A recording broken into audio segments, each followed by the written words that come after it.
I just want to tell you, it takes a very humbling individual and person with a whole lot of courage to walk away from millions of dollars and to come back to our community and be willing to help us and educate us. And I just want to salute you, soldier, because a lot of kingpins don't do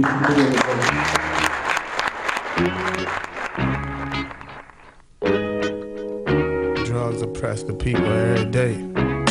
Selling dope, serving weed. We had to hustle just to eat. Ain't no hope in the streets, you broke. If we want our community fixed, we have to go to work, each and every one of us. And you can't let nobody tell you what ain't gonna ever be fixed. You can't fix that problem. And that's what they'll tell us. But I'm telling you that I don't believe that. I believe that it can be fixed. Don't nobody know what we can do if we really want to do it. So we have to make up our minds to fix our communities. We have to make up our minds to stop the destruction that's been going on. And that's what I made up my mind that I'm gonna do, no matter who help or who don't help. People come up and they say, why should we support you? But my answer back to them is why not? I mean, who knows more about dealing with cocaine than somebody like me from 84 to 86, right before they created the Freeway Task Force. Those 2 years I was making right around $1 million to $2, sometimes $3 million in a day. Well, once they created the Freeway Task Force, these cops got on us, and eventually I got indicted. But what we gonna do when we caught up and have to face responsibility? This that ghetto shit. This that ghetto shit. What we gonna do when we caught up and have to face responsibility? This that ghetto shit. This that you know, money can corrupt anybody. I mean, especially a kid in the ghetto who mom is not there, the dad is not there, or mom is on drugs, dad's in prison. How much easier for them? Especially with all the influences that we have today. And I don't know if you know it now, but a lot of our kids right now, they're getting a lot of information from these rappers. And it's crazy that these corporations are allowing these people to go around and spread destruction the way that they are. I think that these corporations should be held responsible.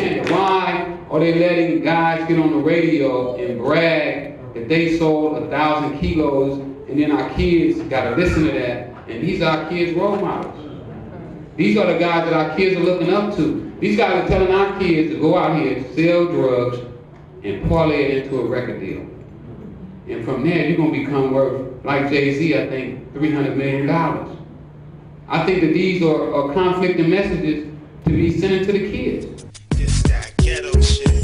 Out on the block, white t-shirt, army fatigue. New niggas hold crack in their mouth, watching fatigue, selling dope. You know how it be. Trying to get that government cheese and the DJ free selling dope. I think that most of the guys that sell drugs have a mentality of an entrepreneur. But when you're coming up in the ghetto, the first businessman that you see is a drug dealer. So you start to mold yourself after him. And I don't know if that's necessarily your fault as a kid to follow somebody who you see as being successful. I think that what we have to do is find other people and create success ourselves so that our kids can have other options.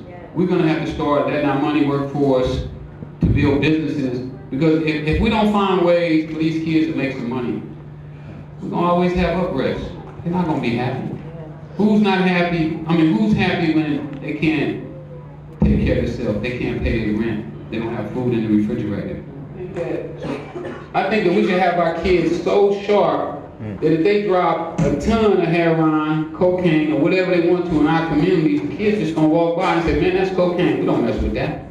And I think that that's the way that we need to get it. And the only way we can get it to that point is if our kids know what they're dealing with, know the consequences, the negatives and the good. So I think that we need to just try to forgive each other and love each other and show respect you know, to everybody. I think that's one of the most important things, because once you show respect, you get respect. Serving we had to hustle just to eat. Selling dough, serving weed, we had to hustle